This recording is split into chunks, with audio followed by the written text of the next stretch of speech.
ভালো করে ভেবে দেখেন আপনারা আমরা ভগবানকে পাওয়ার জন্য কাঁদছি, ভগবানকে পাবো বলে কাঁদি,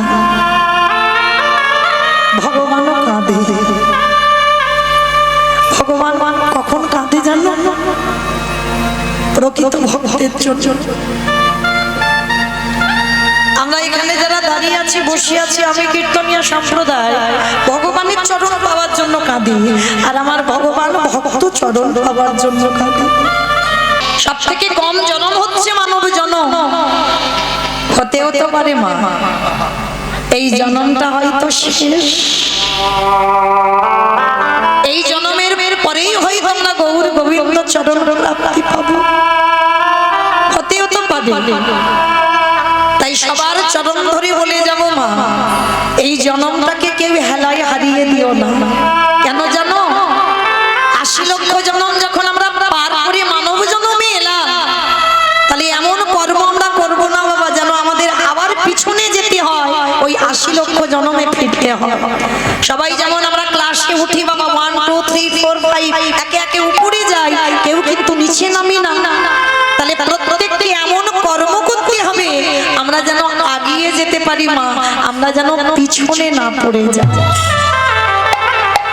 কারণ মহাপ্রভু বললেন এই জন্মটাই বাবা দুর্লভ জন্ম, আর এই জন্মেই যদি তুমি হরি ভজন করতে পারো এই জন্মেই কৃপা হবে, কারণ এটা দুর্লভ জন্ম বাবা।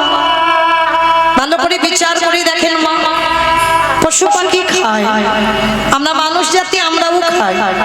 পশু পাখি সন্তান জন্ম দেয়, আমরা মানুষ জাতি আমরাও সন্তান জন্ম দিই। পশু পাখি ঘুমায়, আমরাও ঘুমাই। পশু পাখি সকালবেলা হলে খাবারের অন্বেষণে যায়, আমরা মনুষ্য কোলে জন্ম নিয়ে বাবা আমরাও রোজগারের জন্য বেরোই, সেটা আমাদের পেট চলবে তার জন্য তো বেরোনো। তাহলে পশু পাখিদের দুটো চোখ আছে, আমাদেরও আছে, ওদের দুটো কান আছে, আমাদেরও আছে, ওদের বদন আছে, আমাদেরও আছে। পাখিদের দুটো ডানা দিয়েছে, পশুদের আমাদের থেকে আরো এক্সট্রা দুটো বেশি পা দিয়েছে। তাহলে বাবা আমাদের সঙ্গে তো হুবহু মিল আছে। কই ওদের জন্মটাকে দুর্লভ বলছে না, আমাদের জন্মটাকে দুর্লভ বলছে কেন? কারণ একটা জায়গায় গন্ডগোল আছে। পশু পাখিদের নয়ন দিয়েছে মাটি, ওই ভগবানের রূপ দেখবার জন্য তাদের দুটো করণ দিয়েছে বটে, ভগবানের বংশীর অনামৃত শুনবার জন্য। মায়েরা ভজন যদি করতে হয় একটু সকাল সকাল করতে হবে গো,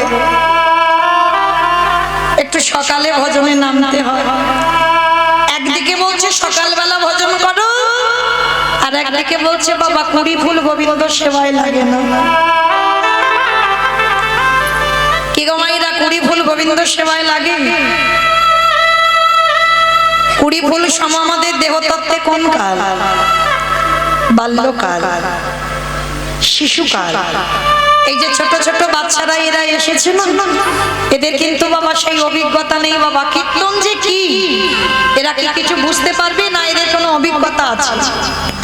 বাবা মা এসেছে, ঠাকুমা দাদু এসেছে, হয়তো এসেছে, হয়তো মৌমিতাকে মোবাইলে দেখে, একবার সামনে সামনে দেখে আসে, মানে এই ভাবনাতে ছোট ছোট বাচ্চারা আসে, কিন্তু এদের সেই অভিজ্ঞতা হয়নি মা। এটা 20 ফুল, কারণ আমরা তো সেই ধ্রুবের মা হতে পারছি না বাবা, আর প্রহ্লাদের মা হতে পারছি না। বাবা হলো বীজ, মা হলো ক্ষেত্র বা মাটি। বীজ রোপণ করা হলো, মাটিটা যদি নোনা লেগে যায় বাবা মাটির ফসল ভালো হবে না। কি বাবা হবে ভালো? ওই এখন তো একটা ক্ষুদিরামের মতো ছেলের জন্ম হচ্ছে না, একটা বিবেকানন্দের মতো ছেলের জন্ম হচ্ছে না, একটা বিদ্যাসাগরের মতো ছেলের জন্ম হচ্ছে না, একটা রবীন্দ্রনাথের মতো ছেলের জন্ম হচ্ছে না। কেন হচ্ছে না?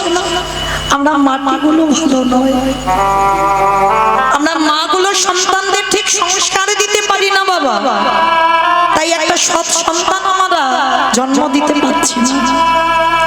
তাহলে ধ্রুব প্রহ্লাদ এরা 5 বছরে কৃপা পেয়েছে বাবা। তাহলে 20 ফুল গোবিন্দ সেবায় লাগে, কিন্তু আমাদের 20 ফুলগুলো যে 20 ফুল জন্ম দিয়েছে সেবায় লাগে না। আর বাসি ফুল তো লাগবেই না বাবা, এটা আপনারা আমরা সবাই জানি। কি বাবা বাসি ফুল সম আমাদের দেহতত্ত্বে বার্ধক্য দশা, দন্ত পড়ে যাবে, কেশে পেকে যাবে, চামড়াগুলো আলগা হয়ে যাবে। এ ফুল গোবিন্দ সেবায় লাগবে না। এ গো মায়েরা, বয়স যদি হয়ে যায়, শরীর যদি অলস হয়, ঠাকুর ঘরে গিয়ে আহ্নিক করতে বসবে বাবা, বারবার ঘুমিয়ে পড়ে যাবে। জপের মালা একটু জপ করতে যাবে, কোন রকমের 16 মালা হবে বাবা, আর ভালো লাগবে না, শরীর চলছে।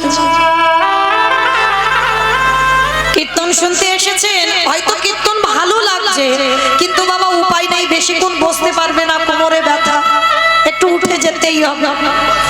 তাহলে এ ফুল গোবিন্দ সেবায় লাগবে না। তাহলে সেবা দেবে কোন ফুল? যে ফুলটা বাবা আজকের গাছে ফুটেছে, আর আজকের ফোটা ফুল সময় আমাদের যৌবন কাল। এটা আমার কথা নয় মা, আমি বলছি না, আমারে গোবিন্দ রাধারানীর দুটো চরণ ধরে বলেছে, রাধে গো, এই জগৎ সংসার মাঝে ভক্তের যৌবনে বড়,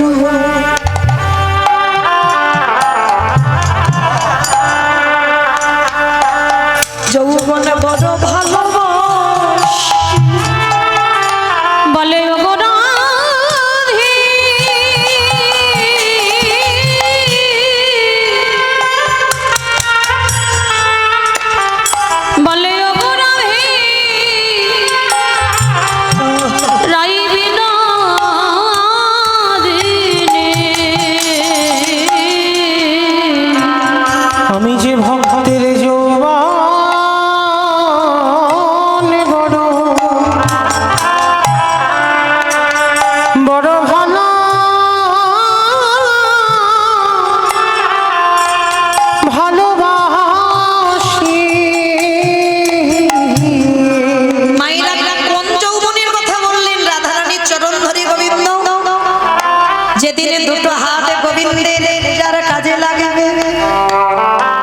যেদিনে তোমার দুটো চরণ গোবিন্দের স্থানে যেতে পারবে, যেদিনে তুমি নয়ন ভরে গোবিন্দ রূপে দেখতে পাবে,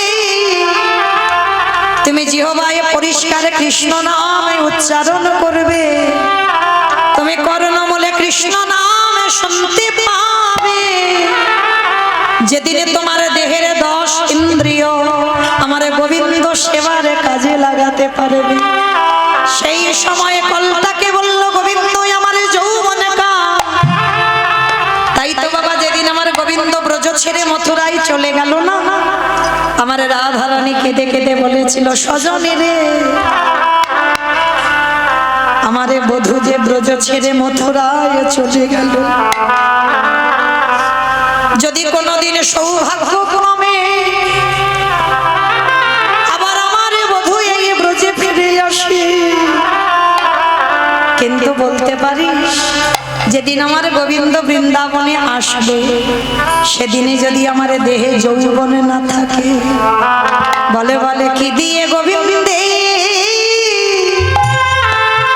গোবিন্দের সেবা সেবা দিব, আমার যৌবনে জমি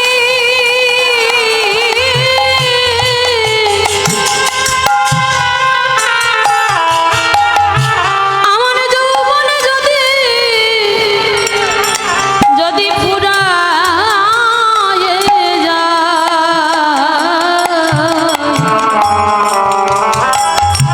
ওরে ললি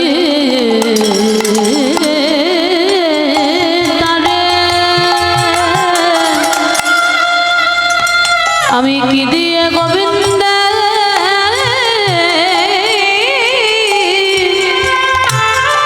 বলে বলে সেবা দিব, ওরে ললিতা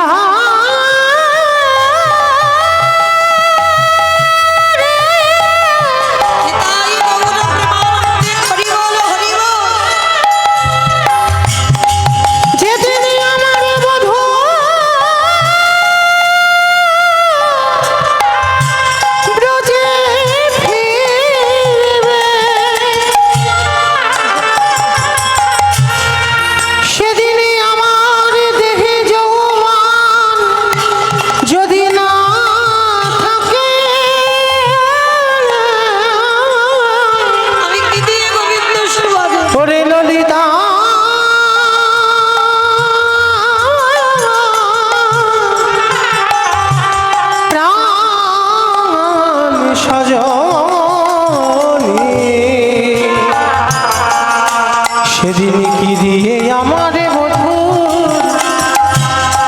বধূ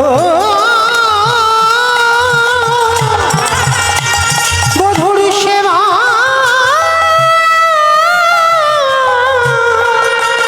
সেবা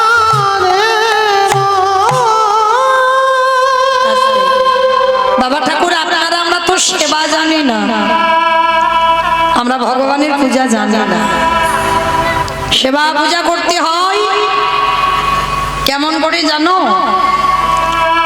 যারা জগন্নাথ ধাম পুরী ধাম গেছেন মা, কারণ আমরা ভক্তরা তো বাবা বেশিরভাগ ভক্তরা যারা পুরী ধামে যায় সবাই ওই সমুদ্রে পাল্টি খেতে যায়। যদি টুরিস্ট বাসে যাওয়া হয় বাবা 4 দিন তো পুরী ধাম, এই পুরী ধামে গেলে বাবা 4 দিন কিন্তু সমুদ্রে ঢেউটা ঠিক খেতে দিতে হবে। কই একজন ভক্তকে জিজ্ঞেস করে দেখো 4 দিন তুমি জগন্নাথ দেখেছো তো? অতি কষ্টে একদিন গেছে, হয়তো একদিন জগন্নাথ দেখেছি আর 4 দিন পুরীর ঢেউটা খেয়েছে। আচ্ছা মায়েরা আপনারা দেখেছেন সিদ্ধ বকুল? কই কতজন দেখেছেন? একবার হাতটা তোলেন। সিদ্ধ বকুল কি গো, এই দুজন হাত যাওনি? আচ্ছা কতজন পুরী ধামে সমুদ্রে ঢেউ খেয়েছে? একবার হাতটা তোলো। কতজন ঢেউ খেয়েছো? দেখেছে এবার উঠছে, দেখেছো হাত কিরম গড় গড় করে উঠছে। ওই যে বললাম এটাই কলিযুগ। কারণ যখনই বলছে সিদ্ধ বকুল দেখেছো, আচ্ছা সিদ্ধ বকুল একটু বাদ দাও, গম্ভীরা দেখেছো কতজন? দেখো হাজার উঠছে। ওই জন্য তো কীর্তন শুনতে হয় গো মাঝে মাঝে। যারা পরবর্তী দিনে আবার যাবেন, কিছু দেখবেন বা না দেখবেন, এই দুটো সম্পদ আগে একবার দর্শন করবেন, সিদ্ধ বকুল আর গম্ভীরা। যে গম্ভীরায় মহাপ্রভু 3.5 জন ভক্তকে নিয়ে লীলা রস আস্বাদন করতেন। স্বরূপ দামোদর রায়, রামানন্দ আর শিখি মাইতি। আর শিখি মাইতির একটা বোন হচ্ছে মাধবী দাস। এই গম্ভীরায় 3.5 জন ভক্ত আর 3.5 হাতে জায়গা।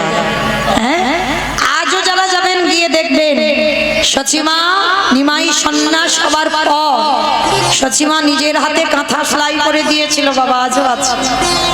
দেখবেন নিমাই থাকার সময় যে প্রদীপ জ্বলছিল সেই প্রদীপ আজও জ্বলে।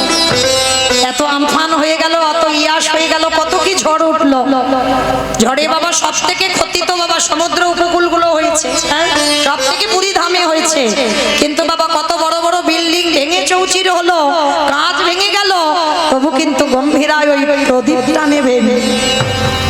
তাহলে এখনো কি প্রমাণ হয় না আজও প্রভু আছেন, আজও ভগবান আছে। যার যেমন ভাব তার তেমনই লাভ। যেজন ভক্তির নয়ন নিয়ে যায় তার দর্শন হয়, আর ভক্তির নয়ন না নিয়ে গেলে বাবা এ জন্মে কেন কোনো জন্মেই দর্শন হবে না। তা মহাপ্রভু প্রতিনিয়ত প্রতিদিন গম্ভীরা থেকে জগন্নাথজিকে দর্শনে যেত। আর ওর মাঝখানেই মানে গম্ভীরার কাছাকাছি আছে বাবা সিদ্ধ বকুল। যারা দেখেছেন দেখবেন বকুল গাছের গোড়াতে বাবা মাটি নেই, কোনো মাটি নেই। ভালো করে নিখুঁত করে লক্ষ্য করবেন, কোনো মাটি নেই। গাছের ভিতরে যে একটা শ্বাস মতো থাকে সেটাও নেই। তথাপি পর্যন্ত বাবা নতুন গাছের পাতা জন্মায়। কেন? যতদিন পৃথিবী থাকবে ততদিন আমার ওই সিদ্ধ বকুল থাকবে। কেন জানো? এই বকুল গাছের জন্মটা কি করে হয়েছে?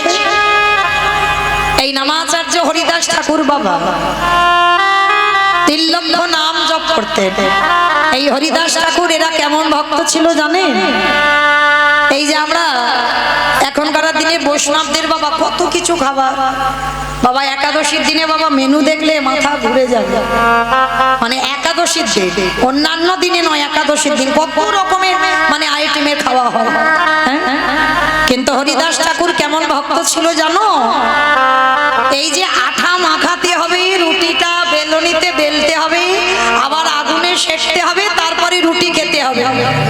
হরিদাস ঠাকুর বলছে দূর বাবা, দরকার নেই, সেই তো ওই রুটিটা পেটের ভিতরে গিয়ে জল হয়ে গলে যাবে। তা আমি ওই আঠা মাখাবো কখন, রুটিটা বেলবো কখন, আমার রুটিটা সেঁকবো কখন, দরকার নেই। গ্লাসে করে জল নিয়ে বাবা আঠা গুলে খেয়ে নেয়। যতক্ষণে ওই রুটিটা বানাবো ততক্ষণে তো আমার ভগবানের নাম ভজনটা হবে। এরা এমন ভক্ত মানে কোনোদিন নিজেদের আহারের চিন্তা করেনি। কত রাত কত দিন মানে নাম করতে করতে শেষ শেষ দিন হয়ে গেল, 24 ঘন্টা পার হয়ে গেল, খাওয়াই হয়।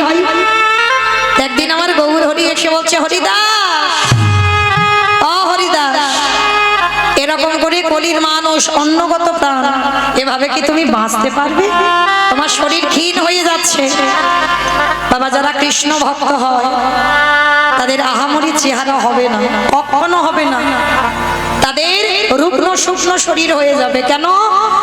বৈষ্ণব জগতে যেতে গেলে বাবা অল্প আহার আর অল্প নিদ্রা, এ আপনি থেকে হয়ে যাবে বাবা। কম ঘুম আর কম আহার। যে ওই 24 ঘন্টায় মুখ চলছে তো চলছে, খাচ্ছি তো খাচ্ছি না। তো হরিদাস ঠাকুরকে বলছে, শোনো হরিদাস, তোমার খাবারের চিন্তা তোমার করতে হবে না, আজকে থেকে তোমার এই খাবার চিন্তা আমি করে নেব। কেমন? তুমি শুধু নাম ভজন করো। কেন? ভগবান বলেন, যে আমারে চায় তারই আমি চাই, যে আমারে না চায় তারই আমি না চাই। ওগো হরিদাস, তুমি যখন সদাই আমার নাম জপ করো, তাহলে তোমার ভাবনা তোমাকে ভাবতে হবে না, তোমার ভাবনা আমি ভাববো বলে দাঁড়াইয়ে আছি। ভগবানের জন্য কেউ যদি হাঁটু পর্যন্ত জলে নামে, ভগবান নাভি পর্যন্ত নামে।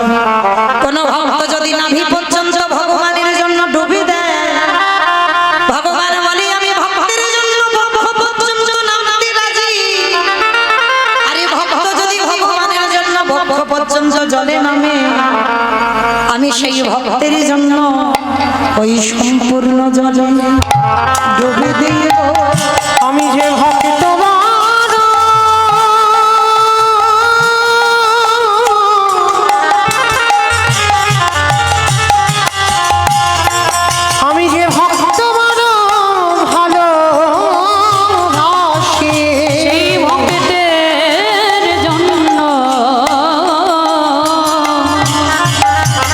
ভক্তের জন্য ডুব দেব।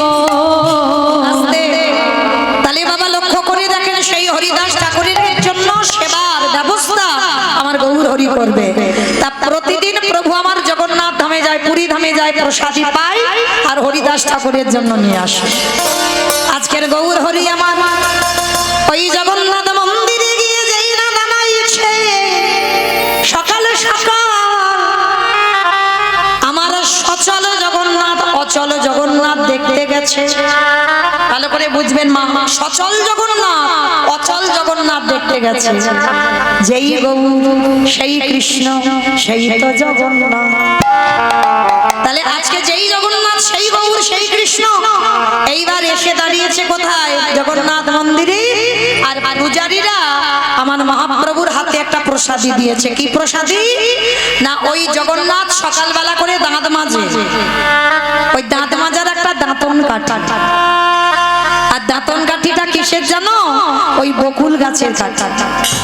তা বকুল গাছের কাঠিটা যেই না প্রভু আমার হাতে নিয়েছে, হাতে নিয়ে হাসি আর বলে, হায় হায় হায় হায়, ওগো হরিদাস, আজি একেবারে চেয়ে দেখো, কমাচ্ছ কেন আওয়াজটা? একেবারে চেয়ে দেখো,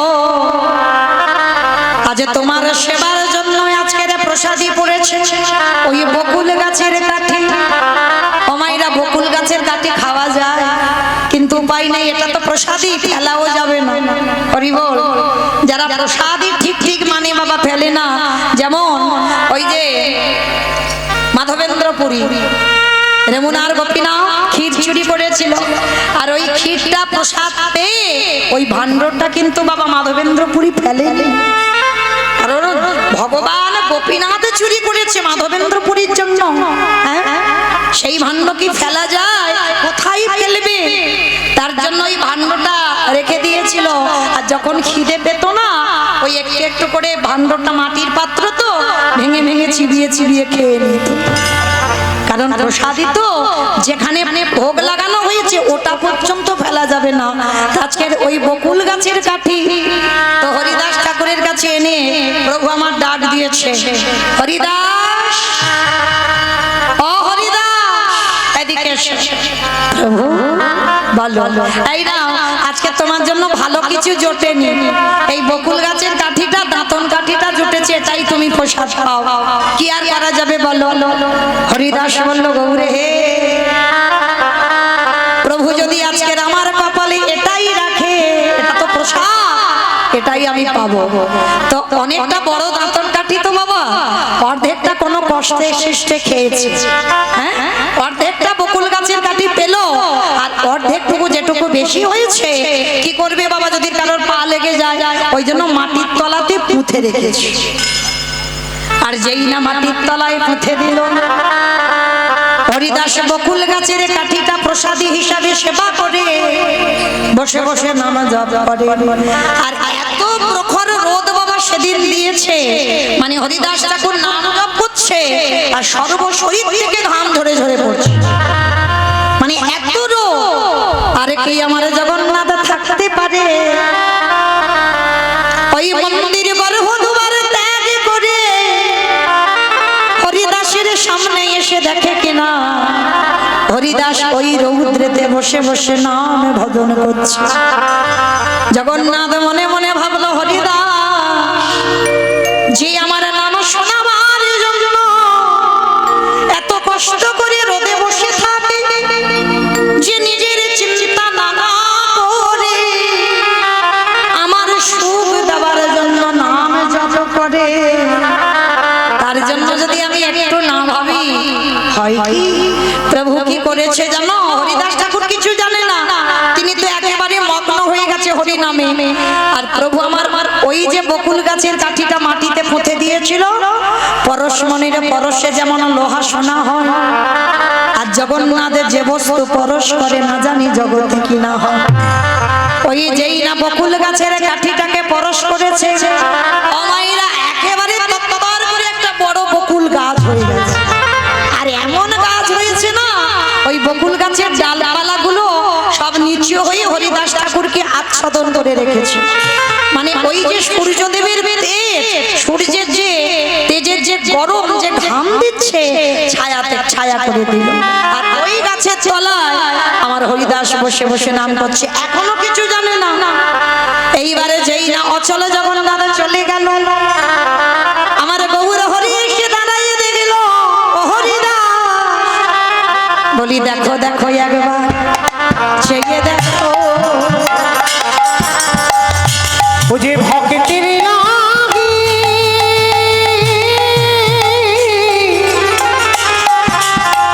ও যে ভক্তের লাগি পাঠাইছে, একেবারে দেখো দেখো, একেবারে চেয়ে দেখো।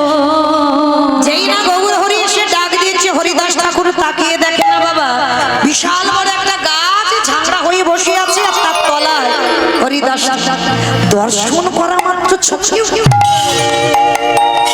গৌর হরি এখানে গাছটাকে এরকম পুঁতে দিল, এখানে তো কোনো গাছই ছিল না। গৌর হরি বললেন, ও হরিদাস, ওই যে জগন্নাথের প্রসাদী স্বরূপ ওই বকুল গাছের কাঠি তুমি মাটিতে পুঁতে দিলে, আর তুমি রোদে বসে বসে ভগবানের নাম করছিলে। আমার জগন্নাথ তোমার কষ্ট সইতে না পেরে ওই বকুল গাছের কাঠি থেকে একটা বকুল গাছের জন্ম করে দিল। ওগো হরিদাস, এই বকুল গাছটাকে আমি পরশ করে কথা দিলাম, এই পৃথিবী যতদিন থাকবে ওই কলিযুগের ভক্তরা যারা আসবে জগন্নাথ ধাম পুরী ধাম, আরে ভক্তরা এসে যখন বকুল গাছটাকে পরশ করবে, ওই বকুল গাছটাকে পরশ করলে কি হবে জানো? ও তারা কৃষ্ণ প্রেমে ভক্তি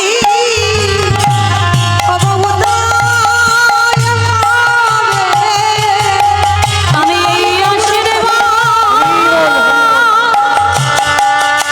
ওগো করে রাখলাম, তারে কৃষ্ণ ভক্তি উদয় হবে। তাহলে আশীর্বাদ করলো কি না, বকুল গাছটা ততদিন থাকবে যতদিন পৃথিবী থাকবে। আর কলির ভক্তরা বাবা যাদের হৃদয়ে প্রেম ভক্তি নাই, মায়েরা অবশ্যই আমি চরণ ধরে বলে যাই, যারা যাবেন একবার ওই বকুল গাছটাকে পরশ করবেন। কেন?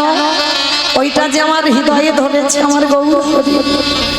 আর যদি ওই জায়গাটাই পরশ করতে পারে, যদি হৃদয়ে ভক্তি প্রেম নাও থাকে, গাছটা পরশ করলেই ভক্তির উদয় হবে। আজকে সেই হরিদাস ঠাকুর। এখন তো বাবা টাউন হয়ে গেছে পরিধাম, তখন তো জঙ্গল ছিল। আর অবশ্যই দেখেছেন হরিদাস ঠাকুরের সমাধি, ওটা তো বেশি দূর নয়, হ্যাঁ, স্বর্গদুয়ার থেকে কাছাকাছি, সমুদ্রের কাছাকাছি, হ্যাঁ, একেবারে শ্মশানের কাছে। তো যারা দেখেছেন হরিদাস ঠাকুরের সমাধি, প্রভু আমার নিজের হাতে দিয়েছে। হরিদাস ঠাকুর যখন চলে যাওয়ার সময় হয়েছে, যারা ভজনীয় হয় বাবা, যারা সাধনীয় হয়, জীবাত্মা পরমাত্মা যাদের মিলন হয়ে যায়, তারা বুঝতে পেরে যায় বাবা কবে পৃথিবী ছেড়ে চলে যাবে। হরিদাস ঠাকুর আমার গৌর হরির চরণ ধরে বলে, গৌরে হে, এবার তোমার যেতে হবে, আমাকে বিদায় দাও, এবার আমায় ছেড়ে দাও। আর হরিদাসের মতো একজন শুদ্ধ বৈষ্ণব, একজন শুদ্ধ ভক্ত, তার চরণ যখন পেয়েছে, প্রভু কি আর ছাড়তে পারে? হরিদাস, তুমি যদি আমায় ছেড়ে চলে যাও, বলো বলো হরিদাস, সবাই আমার নাম করে বটে, কিন্তু তোমার মতো করে আমারে কেউ হরি নাম শোনায়। আমি যে ওই নামে শুনিতে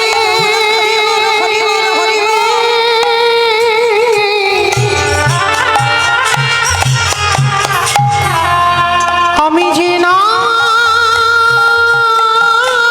শুনিতে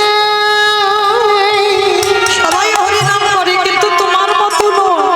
শুনিতে বড় ভালো,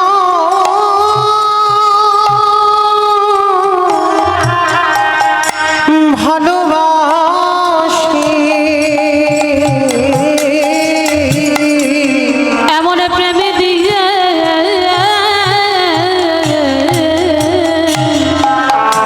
কেউ আমায় হরি নাম শোনায়। এমন করে কেউ নাম শোনায় না। হরিদাস বললেন, গৌরে হে, ওগো গৌরে হে,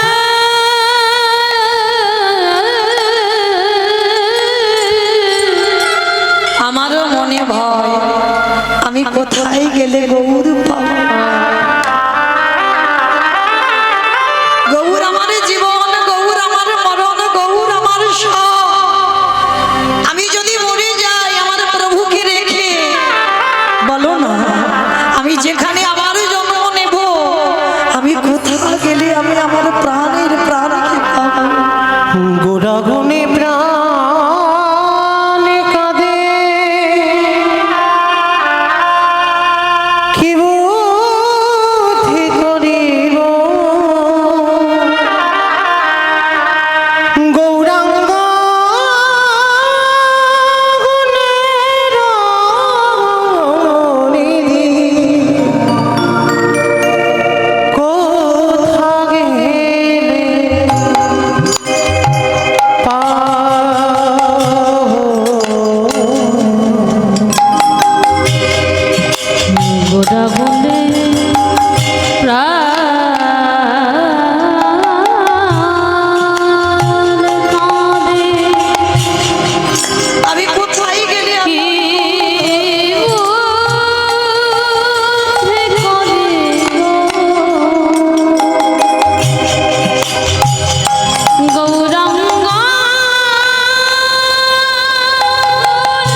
হরিদাস ঠাকুর আজকে চলে যাবে বাবা।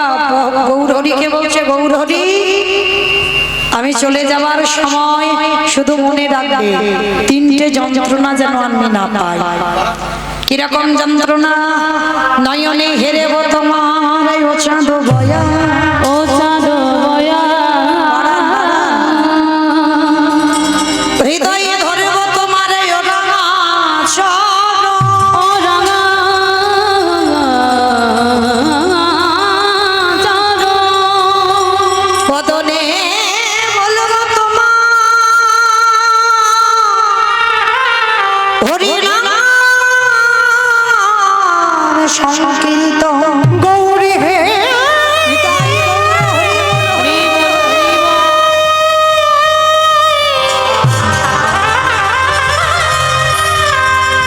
যেদিন আমার নিদানের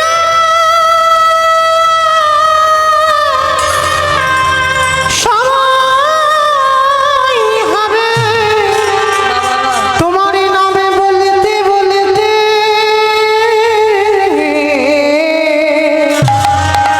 এই ভব ছেড়ে যেন যেতে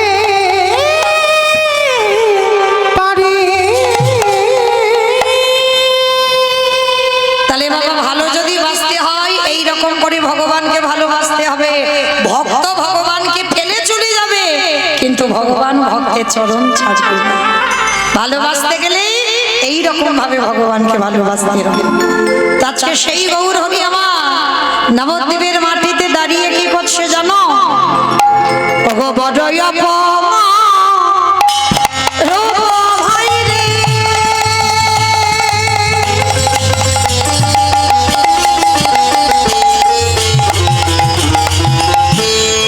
ঘোড়া চাঁদের লীলা, ও গো বড় বাবা রূপ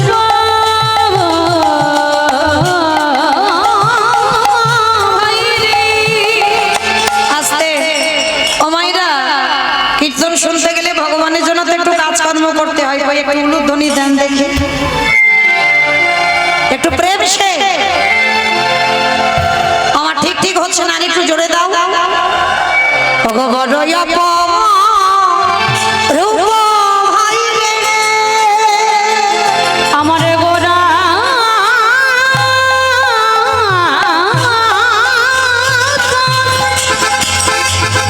উলুধ্বনি মাইরা, উলুধ্বনি।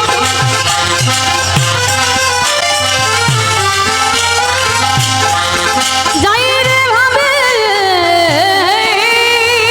ভালাই যাই রে,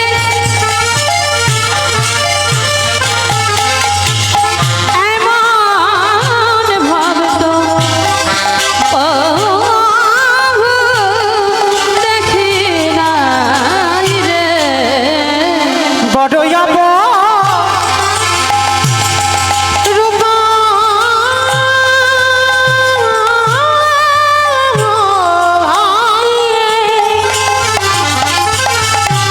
শ্রী গৌরাঙ্গের লীলা, ওগো রাজা হইয়া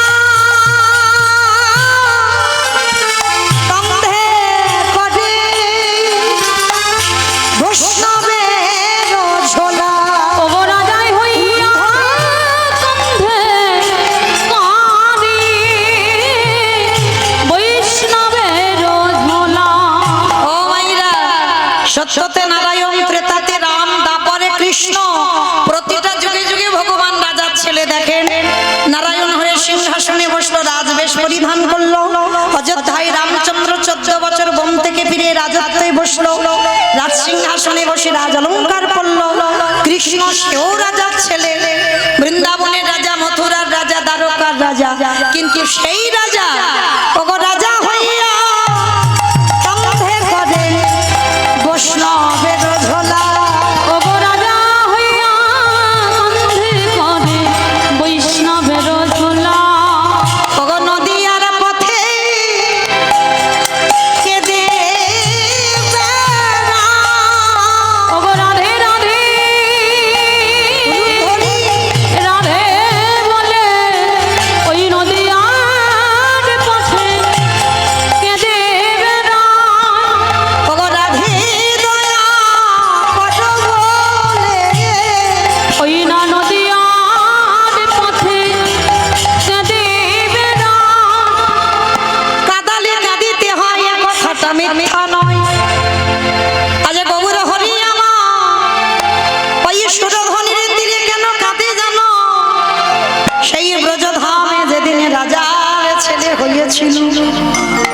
সেদিন আমার শ্রীমতী রাধারানী বাদির ঘরে বসে কত জ্বালার ঘর, কত যন্ত্রণার ঘর, কৃষ্ণ বলে কাঁদতে পারত না, যার জন্য ভিজে কাঠ উনানে দিয়ে ধোঁয়া হতো, আর সেই ধোঁয়া চোখে লাগলে জল আসবেই ধোঁয়ার ছলা করে কেঁদেছে। তাহলে কাঁদালে কাঁদিতে হয়, এ কথাটা মিথ্যা নয়। হে গোবিন্দ, কি গো মাইরা, এরকম ভক্ত জগতে দেখেছেন যে আগে অতিথি সেবা, তারপরে ভগবান সেবা। অতিথি সেবা না দিতে পারলে নিজে কিছু খায় না আর ভগবানকে কিছু দেয় না। আছে এরকম ভক্ত, খুব দুর্লভ। কিন্তু সন্দীপনী মনির একটা সংকল্প ছিল, অতিথি সেবা না দিলে আমি জলস্পর্শ করব না। তো আজকে সন্দীপনী মনি বাবা স্নান করে ভিক্ষা করে যা পেয়েছে রন্ধন করে ভগবানের চরণে নিবেদন। ভগবানের চরণে ডালাটা দেয় আর বলে, প্রভু দয়ামহ, ছোট্টবেলা থেকে তোমায় ভালোবাসছি, ছোট্টবেলা থেকে তোমায় ডেকে আসছি, তুমি কি আমার ডাক শুনতে পাও না? এত কাঁদি এত ডাকি, আমার ডাক কি তোমার চরণে যাই না? ওগো দয়াময়,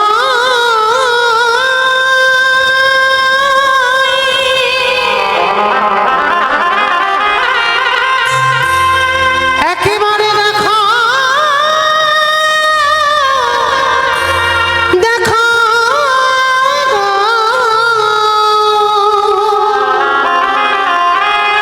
ওগো তুমি নাকি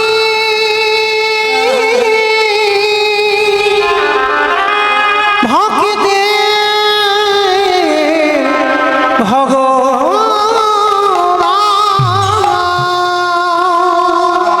যখনই নয়ন জলে বুক ভাসিয়ে কাঁদছে, ঠিক সেই সময় দুয়ারে আমার ভগবান অতিথি রূপে এসে ডাক দিয়েছে, মনিমা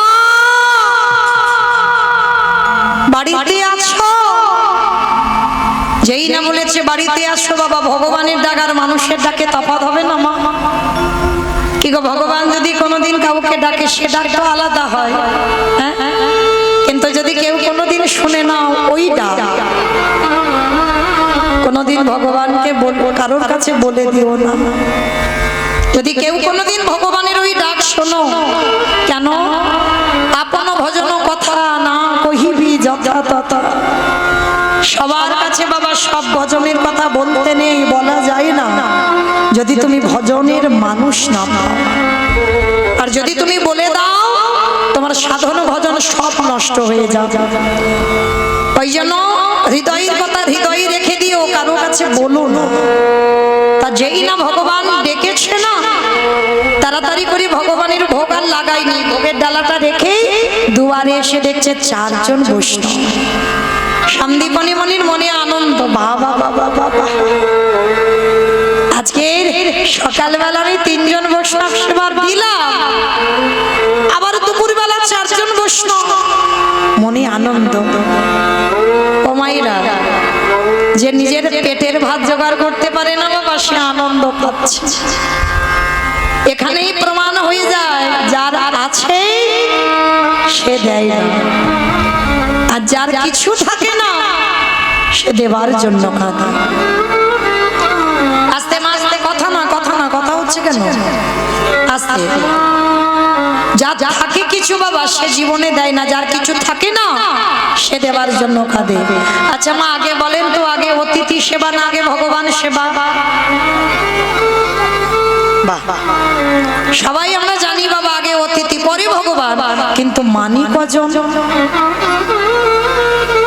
আগে অতিথি পরে ভগবান, এটা আমরা জানি সবাই, মানি কজন? শুধু মনে রাখবেন বাবা, সব সময় আগে অতিথি সেবা। কেন? ভগবান বলছে আমার হতে নাম বড়, নাম হতে ভক্ত বড়, ভক্ত হতে ভক্তের পদ ধুলা আরো বড়। তাহলে যদি কেউ ভক্ত চরণ ধরে আর আমার ভগবানের কাছে যেতে লাগে না, ভগবান আপনি থেকে আপনাদের চরণে এসে দাঁড়ায়। যেমন রাবণ রাজা সীতা মাকে চুরি করেছিল, কেন? শুধু কি বাবা তার মনে দুষ্টু ভাব ছিল? দুষ্টু ভাব যদি থাকবে তাহলে যে লঙ্কাধিপতি রাবণ, যার যার 10,000 বউ ছিল তার একটা ঘর ফাঁকা ছিল না, সীতামাকে নিয়ে রাখলো কোথায়? শোক, যেখানে শোকের ছায়া লাগে না সেইখানে সীতামাকে রেখেছিল। কেন? কারণ রাবণ জানতো সরাসরি আমি ভগবানের চরণ পাবো না, কিন্তু ভগবানের প্রিয় মানুষকে যদি ধরে রাখা যায়। আমাইরা সিনেমা টিনেমা দেখো তো, সিরিয়াল দেখো? আচ্ছা, যারা যারা সিরিয়াল দেখো, শুধু কি নায়ক নায়িকার যদি অভিনয় হয় শুধু ভালো লাগবে? একটা ভিলেন লাগবে না? মানে খলনায়ক ভিলেন হলে কি হবে বাবা? মারামারি হবে, কাটাকাটি হবে, খুনোখুনি হবে, হবে কি না বাবা? তখন দেখবে সিরিয়ালটা জমজমাট হয়ে গেছে। আচ্ছা বলো তোমার, যারা সিরিয়াল দেখো বা সিনেমা দেখো, নায়ককে যখন ভিলেন জব্দ করতে না পারে তখন ভিলেন কি করে? মানে শেষ পরিস্থিতি, শেষ পদ্ধতি কি, নায়িকাকে তুলে নিয়ে যায়। আর নায়িকাকে যদি একবার তুলে নিয়ে যাওয়া যায়, আর কি মা নায়কের কাছে যেতে লাগবে? 10 তলা বিল্ডিং থেকে ঝাঁপিয়ে নায়ক নায়িকার কাছে যাবে না? যাবে তো? ঠিক তদ্রূপ বাবা তত্ত্বের দিকে দেখেন, রাম যদি নায়ক হয়, সীতামা যদি নায়িকা হয়, রাবণ যদি ভিলেন হয়, কিছুতে তো বাবা রামরূপী নায়ককে জব্দ করা যাচ্ছে না। এইবার নায়িকাকে তুলে নিয়ে গেছে, আর শুধু তুলে নিয়ে গেল না, জ্বালা দিল, যন্ত্রণা দিল, কষ্ট দিল, ব্যথা দিল, বেদনা দিল। আর নায়িকা সীতা যত হারাম হারাম বলে কাঁদে, আর কি আমার রামচন্দ্র থাকতে পারে? যেমন নায়ক 10 তলা বিল্ডিং থেকে ঝাঁপিয়ে পড়ে, ঠিক আমার রামচন্দ্র রূপী নায়ক একেবারে সাগর সমুদ্র পার হয়ে সোনার লঙ্কাতে এসে দাঁড়ায়। আজ রাবণ বলে, মন্দাদরি গো, এই সীতামাকে তুলে আনলাম কেন জানো? আমি ভগবানের কাছে যাব না, ওই ভগবান আসবে আমার দ্বারে। নিতাই ভক্ত বড় ভালোবাসে, ওই ভগবান আসবে আমার কাছে। আস্তে, তাহলে মা সব সময় মনে রাখতে হবে, ভগবানের থেকে আগে ভক্ত ধরো। এইটা মাথায় সব সময় রেখে দেবে বাবা, ভক্ত সেবা করতে হবে। আর যদি বাবা একনিষ্ঠ ভাবে তুমি আমার ভক্ত সেবা করতে পারো, ভগবান বলছে সেই ভক্তকে জীবনে আর আমার ডাকতে হবে না, আমি নিজে থেকে তার দুয়ারে গিয়ে দাঁড়িয়ে যাই। তাই গৌর হরি বল, হরি বল, হরি বল। তাহলে আজকে লীলার দিকে তাকিয়ে দেখেন, ভগবান যেই না অতিথি রূপে এসেছে, সন্দীপনী মণি বাবা ভগবান সেবা বন্ধ, আগে অতিথি সেবা। সবার চরণ ধরে বলে যাই মা, যেন কেউ ভেবে বসবেন না যে মৌমিতা জ্ঞান দিচ্ছে না। চেষ্টা করবেন যদি দুয়ারে অতিথি আসে, সবার আগে বাবা অতিথি সেবা দেবে। কারণ বলা তো যায় না বাবা কোন রূপে কিভাবে আমার ভগবান এসে দাঁড়াবে, কিন্তু এটা আমি জানি কলির মানুষ এত পুণ্য সঞ্চয় করেনি বাবা যে ভগবান এসে ওই গোপবেশর বেণুকর ওই বাঁশি হাতে দাঁড়াবে। ভগবান যদি কোনোদিন আসে, আমাদের মতো সাধারণ মানুষ হয়ে আসে,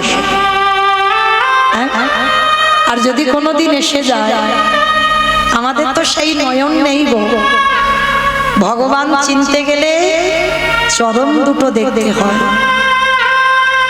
আর ভক্ত চিনতে গেলে আমার ভক্ত চিনবে কি করে গো? এই দাদার সঙ্গে তিলক সেবা না, তাহলে কি বাবা গলায় তুলসীর মালা না, তাহলে কি আমার শিখা রাখা আছে আমি প্রসাদ বুঝি ভক্ত? তাহলে আমি নামের মালায় নাম জপ করি আমি ভক্ত? তাহলে সবটাই যদি না হয় তাহলে বাবা ভক্ত চিনবো কি করে? এটাই তো আমাদের লীলা। ভগবান চিনতে গেলে চরণ, আর ভক্ত চিনতে গেলে নয়ন। এমনি এমনি নয় বাবা, সব নয়ন ভক্ত নয়। যে নয়নে একবার কৃষ্ণ নামে বাড়ি ছোট, কৃষ্ণ নাম উচ্চারণ করলে বাবা যার হৃদয়টা দুলে ওঠে, মনে রাখবে সে মালা পড়ুক, তিলক সেবা করুক, প্রসাদ ভুজি হোক বা নাই হোক। তাকিয়ে দেখেন বাবা, আমাদের মূল প্রধান বৈষ্ণব 12 জন, আর 12 জনের মধ্যে বৈষ্ণবের আচার্য আমার বাবা ভোলানাথ। ভোলানাথের গলায় আছে তুলসীর মালা? আছে বাবা? নেই তো?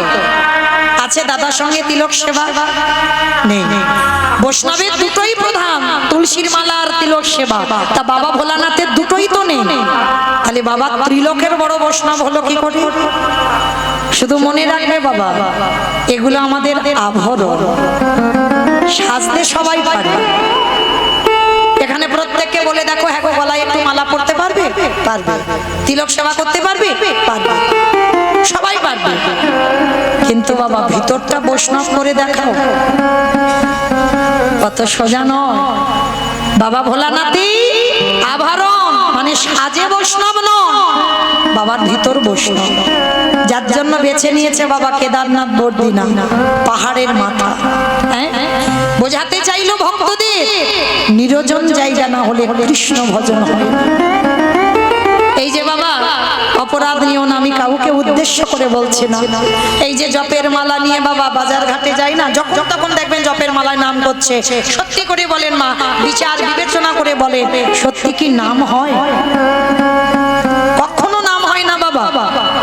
ওটা নাম বলছেন হয়তো, কিন্তু আসল ঘরে নাম হয় না। আসল ঘরে নাম যদি করতে হয়, নিরজনে একাকী বসে। ভক্ত কোনোদিন লোকালয়ে বেরোয় না বাবা। মহাপ্রভু বলছে না, যশ খ্যাতি মান শুকুরের বিষ্ঠার সমান। ভক্ত কোনোদিন প্রতিষ্ঠা চায় না, ভক্ত কোনোদিন সম্মান চায় না। রঘুনাথ দাসকে বলেছিল না মহাপ্রভু, রঘুনাথ মর্কট বৈরাগ্য ধারণ করো না, লোক দেখানি বৈরাগী হইও না। বৈরাগ্য যেদিন হৃদয় থেকে আসবে, তোমাকে আমার কাছে আসতে হবে না। গৌর হরি বলছে, আমি নিজে গিয়ে তোমাকে আমার কাছে আনবো। আমরা বাবা ছুটোছুটি করি না ভগবানের ভজন করবার জন্য, করতে লাগে না। যদি তোমার কর্ম ঠিক হয়, ভগবান নিজে থেকেই তোমার ঘরে আসবে। যদি তুমি গুরু খোঁজ দিয়েও বার হও, পাবে না। ভজন যদি সঠিক হয়, গুরু তোমার ঘরে নিজেই চলে আসবে। আর গুরু যদি ধরতে হয়, শ্রী শ্রী রামকৃষ্ণ পরমহংসদেবের মতো গুরু ধরতে হবে। কি গো, শিষ্যের গলার ক্যান্সার গুরুদেব নিয়েছে, পারবেন বাবা দেখাতে একটা এরকম সদ্গুরু যে শিষ্যের শরীরের ব্যাধি, হয়তো শিষ্যের শরীরে সুগার বেড়ে গেছে, সেই সুগারটা গুরুদেব নিতে পারবে? একটু ধার নিতে পারবে? পারবে না। কিন্তু শ্রী শ্রী রামকৃষ্ণ পরমহংসদেব গ্রীষ্মের গলার ক্যান্সারটা নিয়েছিল। তাহলে কেমন গুরু আর কেমন শিষ্য ছিল। তাহলে গুরু যদি ধরতে হয়, এরকম গুরু ধরতে হবে। একটা সদ্গুরু বাবা জগতে খুব দুর্লভ। তাহলে আজকে সন্দীপনী মণি যেই না দুয়ারে এসেছে, এসে দেখে না বাবা 4 জন বৈষ্ণব, আর 4 জন বৈষ্ণবকে দেখে বললেন, আসুন আসুন আমার ঘরে আসুন। যেই না 4 জন বৈষ্ণবকে যত্ন করে বসিয়েছে, বলুন আপনাদের জন্য কি ব্যবস্থা করতে পারি। হে মণিবর, আমাদের 4 জন বড় ক্ষুধার্ত, একটু খেতে দিতে পারো? হরি বল। ও মায়েরা, যে সন্দীপনী মণি নিজের পেটের ভাত জোগাড় করতে পারে না, ভিক্ষাই যারে জীবিকা, সে আজকের বৈষ্ণব সেবার জন্য কাঁদে। আসুন, আমি আপনাদের জন্য সেবার ব্যবস্থা করব। বসুন। 4 জন বৈষ্ণবের চরণ ধৌত করেছেন, 4 জন বৈষ্ণবকে বসবার জায়গা দিয়েছেন। আর যেই না বাবা ঘরে গিয়ে চালের হাঁড়িটা খুললো, দেখে না একটাও চাল নেই। তাহলে চাল ডাল গেল কোথায়? ও মায়েরা, যারা লক্ষ্মী, কালী, দুর্গা, সরস্বতী, মনসা, শীতলা ভক্ত, তাদের ঠিক আছে, অসুবিধা হবে না। কিন্তু যারা কৃষ্ণ ভক্ত হবে, যে করে আমার আশ, তারে করি সর্বনাশ।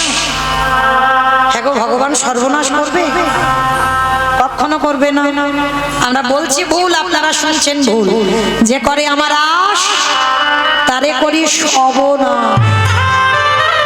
ভগবান সব নাশ করে। কোন নাশের কথা বললো?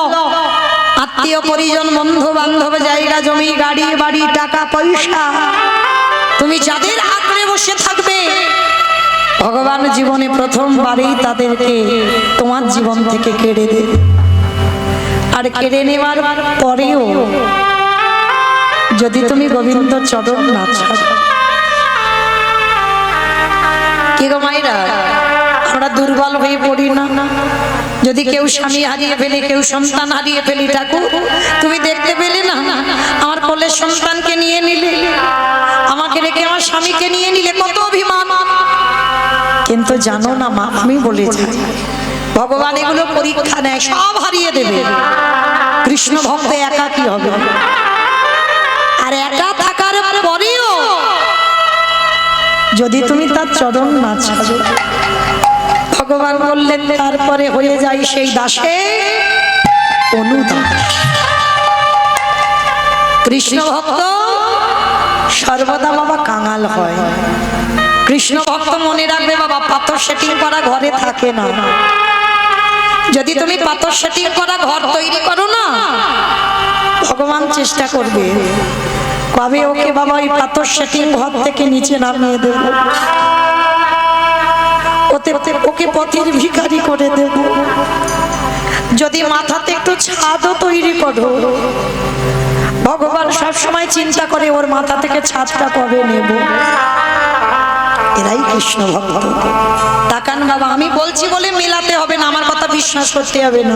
তাকান সুদামার দিকে, স্ত্রীর পরনে একটা কাপড় দিতে পারতো না। তাকিয়ে দেখেন মহাভারতে বিদুরের দিকে, তাকিয়ে দেখেন নরোত্তম দাস ঠাকুর, তাকিয়ে দেখেন বাবা জমিদার লালা বাবু, তাকিয়ে দেখেন রঘুনাথ দাস, ভরি ভরি মান। এই যে বাবা নরোত্তম দাস ঠাকুর, কালকেই আসছে আমাদের একটা তিথি আছে গো, জানো না? কি জানো একটা তিথি আছে না? একটা ভালো দিন আছে, কি জানো? লোকনাথ বাবা, তাই তো? জানো তো তিরোধান দিবস তো? আচ্ছা, এই যে লোকনাথ গোস্বামী, নরোত্তম দাস ঠাকুর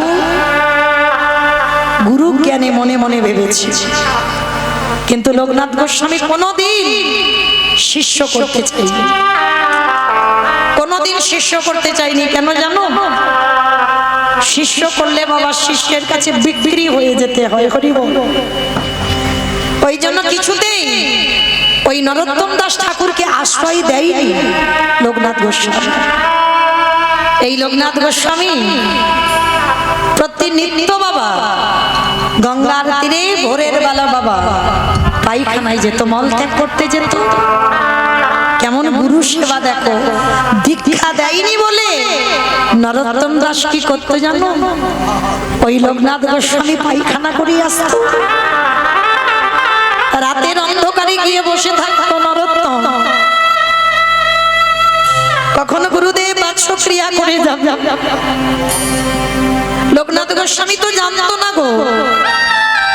যখন ভোরের বেলা বাক্সক্রিয়া করে চলে যেত, আর ওই নরোত্তম ভোরের বেলা গিয়ে কি করে গুরু সেবা করতো জানো?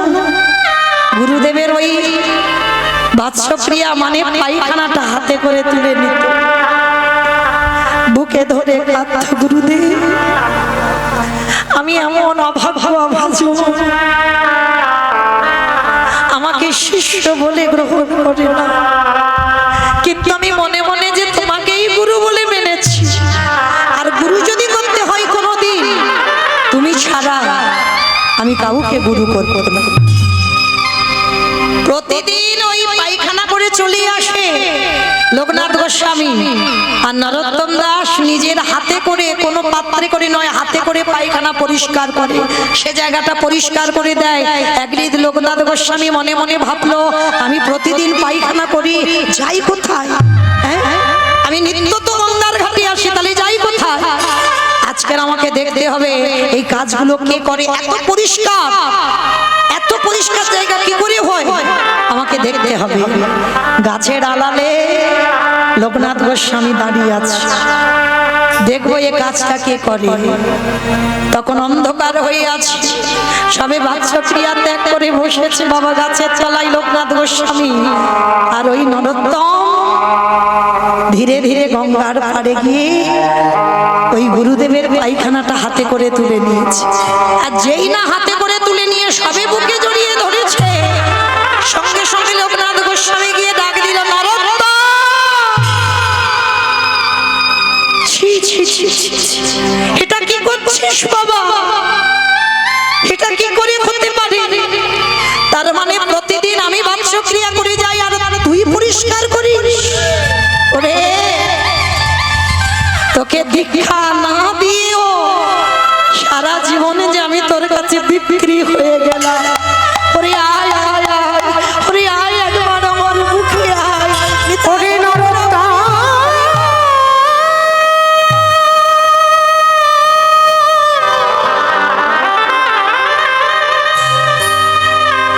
আমি যে সারা জনম তোরে কাছে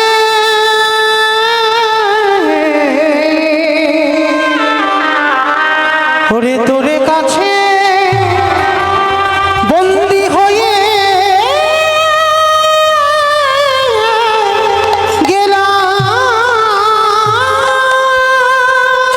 নরোত্তমকে বুকে ধরে বলল, দীক্ষা না দিয়েও যখন তোর কাছে বিক্রি হয়ে গেলাম, আজই আমি তোর দীক্ষা দেব, আয় আমার বুকে আয়।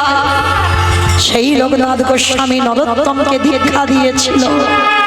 আর লোকনাথ গোস্বামী বলেছিল, যেখানে আমায় স্মরণ করবি আমি তেমন গুরু, সেই সদ্গুরু, এদেরকে বলে সদ্গুরু বাবা।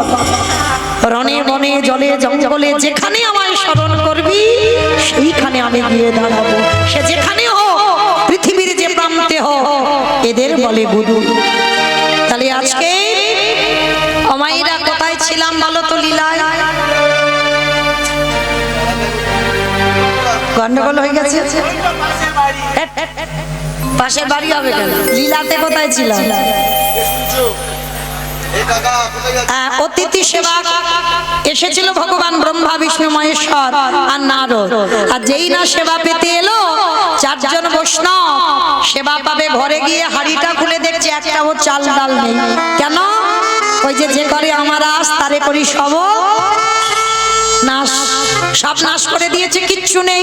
আর এই সন্দীপনী মনির 5 বছরের একটা ছেলে আছে, যার নাম হচ্ছে মধুমঙ্গল। এই মধুমঙ্গলকে ডাক দিয়েছে, মধু মধু এদিকে আয়। যেই না বলেছে মধু এদিকে আয়, বাবা তুমি কেঁদো না, আমি বুঝতে পেরেছি তুমি অতিথি সেবা দেওয়ার জন্য কাঁদছো। দাও ঝোলাটা দাও, আমি একটু কাছে থেকে ওই কয়েকটা বাড়ি থেকে এনে দিচ্ছি। হ্যাঁ রে বাবা, তুই পারবি? কেন পারবো না, দেখো না আমি পারে কিনা। ও মাইরা, আজকে ছোট ছেলে মধুমঙ্গল ভিক্ষায় যাবে, কিন্তু ভগবান মাথায় হাত দিয়ে বসেছে। হায় হায়, এলাম ওর বাবাকে পরীক্ষা করতে, এখন ছেলে মাথা হয়ে দাঁড়াচ্ছে, কিন্তু ছেলেকে তো একটু ঘষে মেজে নিতে হবে। ভগবান কি করলো? নিজের দেহ থেকে বাবা একটা মধুমঙ্গলের মূর্তি বের করেছে। আর আসল মধু যাওয়ার আগে ভগবান মধুমঙ্গলের রূপ ধরে গোটা গ্রাম ভিক্ষা করে নিয়ে চলে এসেছে।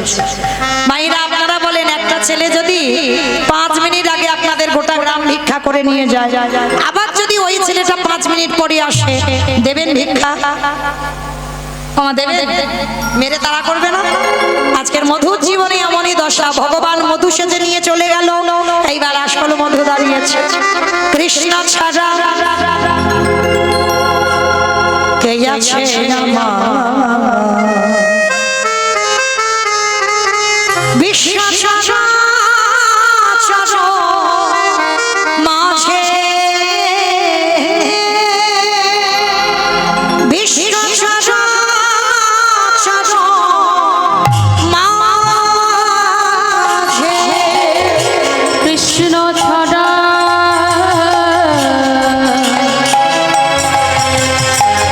বালক কে আছে আমার?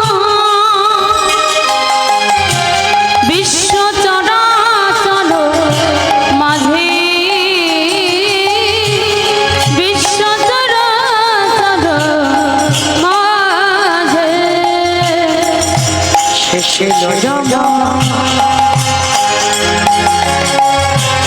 দুঃখ সুখের বন্ধু সে হয় আমার ভগবান সে ছিল দুঃখ সুখের বন্ধু সে হলো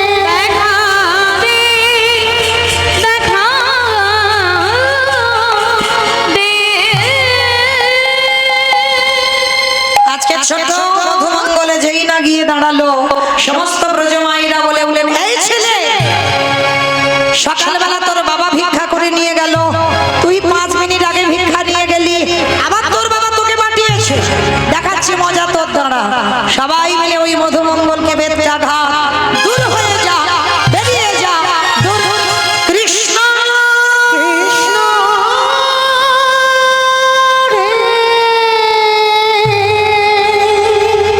এত মারা মেরেছে বাবা সর্বাঙ্গ দিয়ে রক্ত ঝরে ঝরে পড়ছে কৃষ্ণ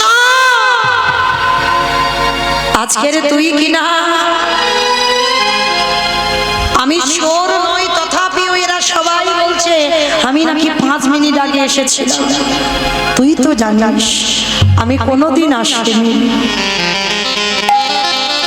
ভগবান মনে মনে চিন্তা করছে হায় হায় হায় হায় এলাম ওর বাবাকে পরীক্ষা করতে এখন ছেলে বাঁধা হয়ে দাঁড়াচ্ছে দাঁড়া ছেলেটাকে বাঁচাতে হবে মরতে দিলে হবে না মধুমঙ্গল বলে বলেন এই দেহে যদি বৈষ্ণব সেবা দিতে না পারি এ দেহ রাখবো না এ দেহ যমুনার জলে ত্যাগ করে দেব ভগবান কি করেছে বাবা একটা পাখি রূপ ধারণ করে কানের কাছে বলে গেল তাই মধু তোকে কেউ মথুরায় ভিক্ষা দিল না তো চলে যা তুই বৃন্দাবন আর বৃন্দাবন গেলেই তুই চাল ডাল খেয়ে যাবি ছোট্ট ছেলেটার মনে বড় আনন্দ নাচতে নাচতে নাচতে নাচতে একেবারে যমুনার ঘাট আর যমুনার ঘাটে গিয়ে যেই না দাঁড়ালো দেখে না বিশাল বড় যমুনা নদী ছেলে সাঁতার জানে না নৌকা নেই আর মাঝি নেই অমাইরা ছেলে সাঁতার জানে না নৌকা নেই মাঝি নেই ছেলে এ ঘাট থেকে ও ঘাটে যেতে পারবে পারবে না কি বাবা আপনারা কি বলেন পারবে যে ছেলে সাঁতার জানে না নৌকা নেই মাঝি নেই এ ঘাট থেকে ও ঘাটে যেতে পারে পারবে না পারে পারে পারে আপনারা আমরা পারবো না কিন্তু সেই পারে কে জানো যাদের বিশ্বাস আছে এটা এখানে কারণ নেই ও যারা দাঁড়িয়ে আছেন আমি কীর্তনিয়া বসে আছেন যারা কারণ নেই কারণ যদি থাকতো মা ছেলেপুলেদের একটু অসুখ বিসুখ হবে প্রাথমিক ডাক্তার ভালো না করতে পারলে বাবা কলকাতা পিজি যদি ভালো না হয় এবার ভেলোর চেন্নাই যদি ভালো না হয় হ্যাঁ দিদি ওইখানে মনসা ঠাকুরের ঘর হয় একবার গিয়ে দেখতো ওইখানে বাবা পঞ্চানন্দের ঘর হয় ওখানে গিয়ে দেখতো ওখানে শিবের ঘর হয় একবার গিয়ে দেখ মানে যে যেটা বলবে সেটা করব ওই একজন ভক্ত কোনোদিন বলেছেন ভগবানের কাছে রাখবার মালিক তুই মারবার মালিক তুই এই রাখলাম তোর চরণে কিচ্ছু করব না রাখতে হলে তুই রাখবি আর মারতে হলে তুই মারবি কি গো মায়েরা অনেক অনেক ভক্ত বলে না দম থাকতে কম করে বলে না বাবা অসুখ ভালো সে করে ডাক্তার বাহ্যিক জগতের কোনো ডাক্তার নয় ডাক্তার তারে যদি ডাকার মতো ডাকা যায় তবে তো তোমার রোগ ভালো হবে কি গো আমাদের বিশ্বাসই নেই বিশ্বাস যদি থাকতো তাহলে বাবা এত সুগার আর থাইরয়েডের ওষুধ খেতে হতো এখনকার মানুষ বাবা ওষুধ ছাড়া দিন যাবে না 24 ঘন্টা ওষুধ নিয়ে ঘুরে বেড়াতে হবে বেড়াতে হবে না সবার আগে সব থেকে বড় যন্ত্রণা হাঁটু আর কোমর, এই দুটো যন্ত্রণা বাবা সবার, সে অল্প বয়সের মানুষেরও হচ্ছে আর বয়স্ক মানুষদেরও হচ্ছে, কোমর আর হাঁটু নিয়ে মরেছে। তাহলে বাবা ওষুধ ছাড়া মানুষ চলে না, এ জগতে কারোর বিশ্বাস নেই যে রাখবার মালিক তুই আর মারবার মালিক তুই, কিন্তু আজকের মধুমঙ্গলের বিশ্বাস আছে। কৃষ্ণ দেখি তুই কি করিস, সাঁতার জানি না তো কি হয়েছে, আমি যাবো হেঁটে হেঁটে। এইবার যেই না চোখ দুটো বন্ধ করে বাবা আমার যমুনার ঘাটে নেমেছে, একেবারে তত্তর করে নেমে যাচ্ছে, গলা পর্যন্ত নেমে যাচ্ছে, আর গলা পর্যন্ত নেমে গিয়ে আর একটু যদি যায় ছেলেটা জলে ডুবে যাবে। চোখটা বন্ধ করে বলে উঠল, দয়াল তোমার লীলা দয়াল তোমার লীলা বোঝা বড়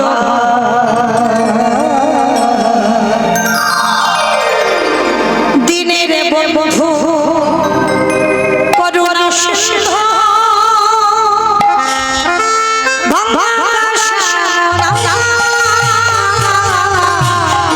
দয়া বন্ধু করুণা সিন্ধু দয়াল তোমার লীলা খেলা, দয়াল তোমার লীলা খেলা বোঝা বড়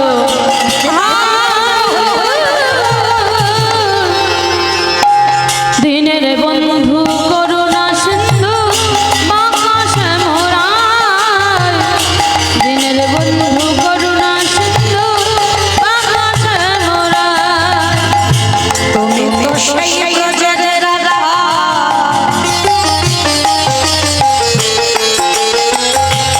নদিয়ারে মা,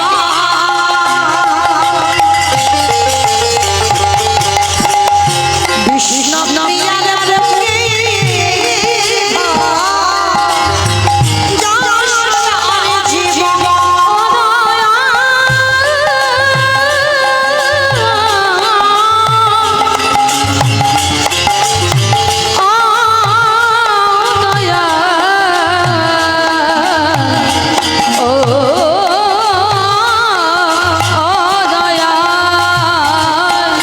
সকালে সাজে তোমার নাম, সকালে সাজে তোমার নামে, সুখে সাজিয়া দিনের বন্ধু করুণা সিন্ধু বাঁকা শ্যামরায়, দিনের বন্ধু করুণা সিন্ধু বাঁকা শ্যামরায়,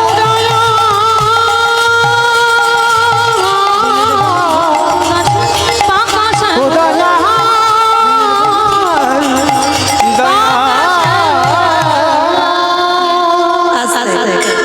ছেলেটা যেই না বাবা চোখ মেলেছে দেখে না যমুনার এ ঘাট থেকে ও ঘাটে চলে গেছে।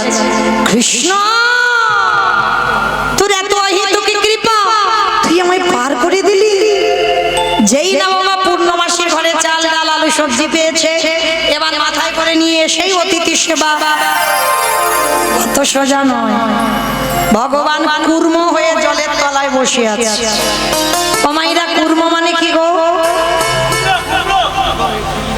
কুর্ম মানে নাকি কুমড়ো, কচ্ছপ। ভগবান একবার কচ্ছপ হয়েছিল বাবা সমুদ্র মন্থনের জন্য, তা আজকের লীলায় ভক্তকে পরীক্ষা করবে বলে কচ্ছপ, আর কচ্ছপ হয়ে জলের তলায় বসে আছে। আর মধুমঙ্গল তো জানে না, চাল ডালটা পেয়ে বাবা নাচতে নাচতে নাচতে নাচতে যেই না পাটা দেবা, সঙ্গে সঙ্গে পাটা পিছলেই অমনি একেবারে যমুনার জল। আর যেই না যমুনার জলে পড়লো, সঙ্গে সঙ্গে বাবা চাল ডালের পুটলিটা ডুবে গেল। আর ডুবে গেছে মানে আর পাবে বলে মনে হয়। ভগবান ওদেরই বাড়িতে বসে চাল ডালগুলোকে হরণ করল। দেখবো এবার কি করে আমায় সেবা দিস। ছোট ছোট মধুমঙ্গলে কেঁদে উঠল, মা তোর এত খিদে, তোর এত লোভ, তুই আমার বৈষ্ণব সেবার চাল ডাল খেয়ে নিলি, ঠিক আছে এবার আমার জীবনটা তোর খেতে হবে। নে এবার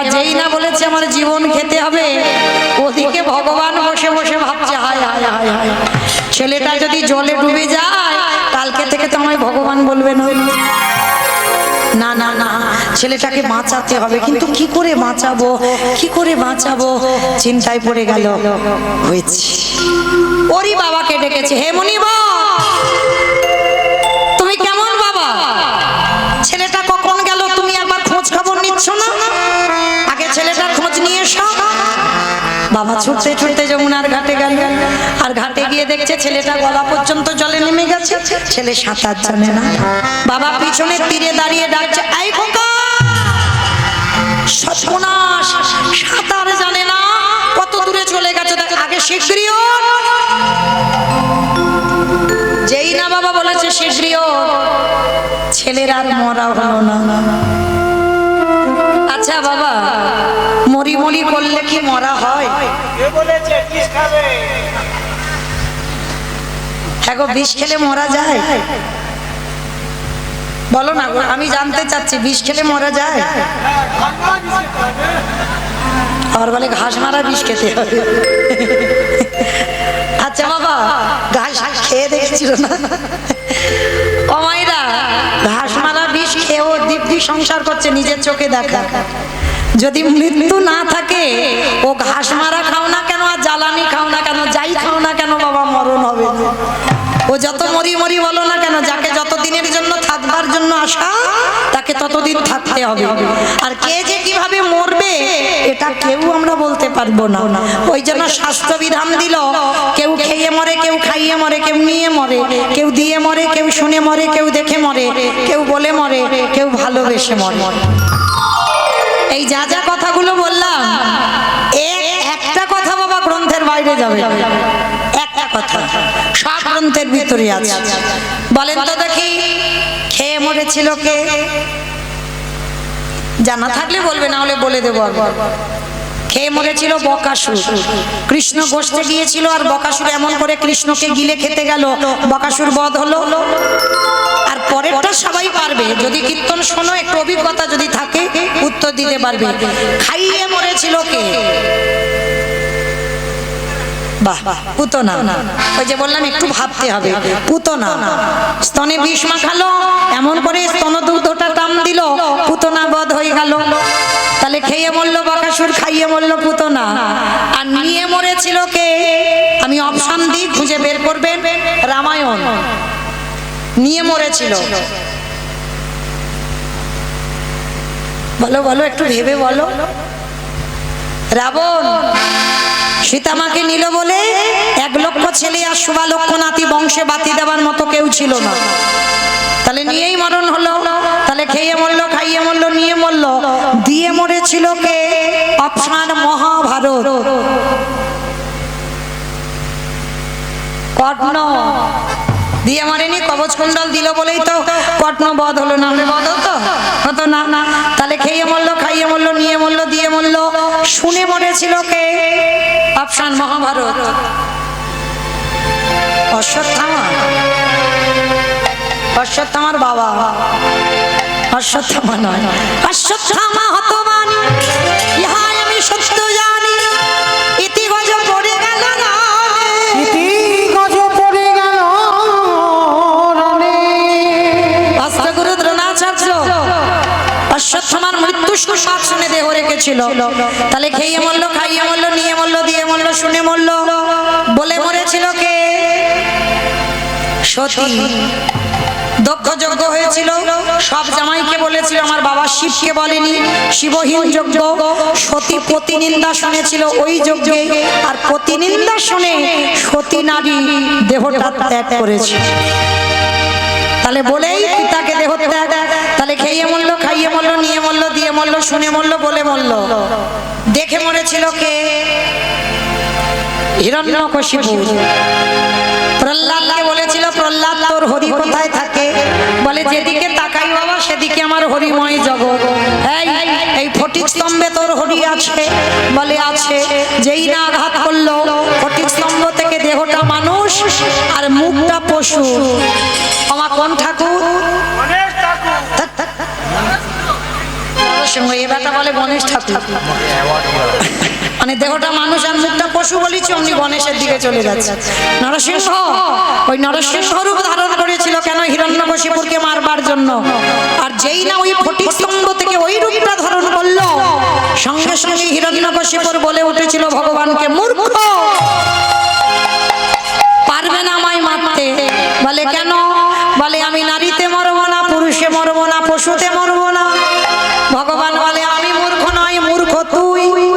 বলে আমি নারী তো নয়, পুরুষ তো নয়, আর পশুও নয়। এই রূপটা ধরলাম তোকে মারবার জন্য। বলে তবু মারতে পারবে না। বলে কেন? বলে জলে মরবো না, স্থলে মরবো না, অন্তরিক্ষে মরবো না। বলে জলে স্থলে অন্তরিক্ষে মারবো না। কোথায় মেরেছিল? বলে গাছের মাথায়। হ্যাঁ জানো দেশ, উরুদেশে। মানে কীর্তন দলে থেকে উত্তর ঠিক দেয় না। তাহলে উরুদেশটা ভগবানের যার জন্য শ্মশান, বলছে তবু মারতে পারবে না। বলে কেন? বলে ঘরে মরবো না, ঘরের বাইরে মরবো না। ঘরে মরবো না, ঘরের বাইরে মরবো না। ঘরে মারেনি, ঘরের বাইরে মারেনি। কোথায় মেরেছিল?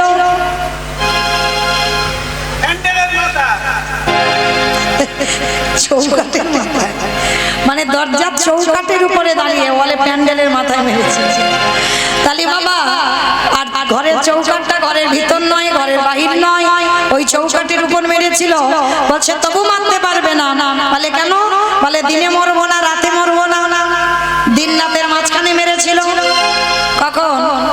গধূলি বেলায়, দিনের শেষ, সন্ধ্যা শুরু। বলছে তবু মারতে পারবে না। বলে কেন? বলে আমি মাসে মরবো না, বারে মরবো না। কোন মাসকে মাস বলে না, কোন বারকে বার বলে না। বলো এই মাসটা, এই মাসটা মানে পুরুষোত্তম মাস। এই মাসটার সৃষ্টি কেন? হিরণ্যকশিপুরকে বধ করবার জন্য। এই যে এক্সট্রা একটা মাস সৃষ্টি করেছিল, যেটা হচ্ছে মল মাস। এই মল মাস হিরণ্যকশিপুরকে বধ করবার জন্য সৃষ্টি। তাহলে বাবা খেয়ে মরলো, খাইয়ে মরলো, নিয়ে মরলো, দিয়ে মরলো, শুনে মরলো, বললে মরলো, দেখে মরলো। আর একটা বাকি আছে, ভালোবেসে মরেছিল কে? আমি বলবো এটা ঠিক করে বলবি। বাহ, ঠিক আছে, সে দেবো এখন। বল। ওই তো রচনা হবে না। তাহলে বাবা 500 টাকা আমার কাছে চাইলো, 500 টাকা ফাইন হলো, ভুল বলেছো। রচনা এখনো মরেনি। হরি বল। অমাইর আমি বলেছি গ্রন্থের বাইরে যাবে না, গ্রন্থের বাইরে যাবে না, গ্রন্থের ভিতরে থাকতে হবে। ভালোবেসে মরেছিল কে?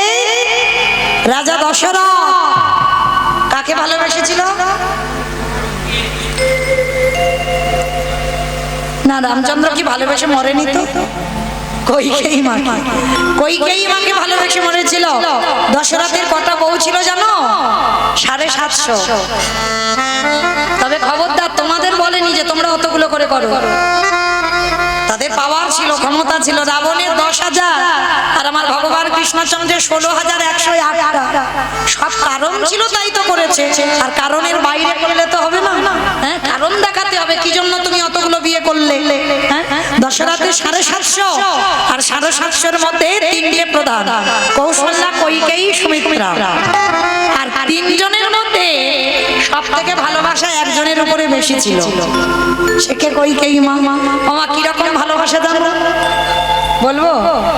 বলি বাবা, একটা চলতি কথা বলি, যেন কেউ আমার উপরে রেগে যাবেন না। অনেকে আছে একটু বউ পাগল মতো, আচ্ছা আচ্ছা আছে না? আচ্ছা, অনেকে আছে বাবা, দেখবেন মানে বউকে চোখে হারায়। দেখি। হ্যাঁ, তাহলে বউকে চোখে হারায়। দশরথ এমন কৈকেয়ীকে ভালোবেসেছিল, মানে যুদ্ধে যাবে, বউকে রথে করে নিয়ে যাবে। মানে একবার করে যুদ্ধ করবে, আর একবার করে দেখবে বউটা ঠিক আছে তো। তার মানে এইরকম প্রেম। আর এই প্রেমের পড়ে সেই কৈকেয়ী মা কায়দা করে দুটো বর চাইল। প্রথম বরে ভরত রাজা হবে, দ্বিতীয় বরে রাম যাবে 14 বছর বনবাস। আর রাম যখন বনবাসে গেল, দশরথ কেঁদে কেঁদে অন্ধ বিছানায় পড়লো। আর বিছানায় পড়ে একটা কথা বলেছে, বলবো? আমাদের বলেনি, তোমাদের বলেছে। কি বলেছে জানো দশরথ? বলল কলিরজি তোরা যেন আমার মতো কেউ বউকে ভালোবাসিস না। ভালোবাসতে বারণ করেনি দশরথ, বলছে ভালোবাসো কিন্তু কারোর বউ যেন মাথায় চড়ে না বসে। আর যাদের যাদের বউ মাথায় চড়ে, দশরথ বলল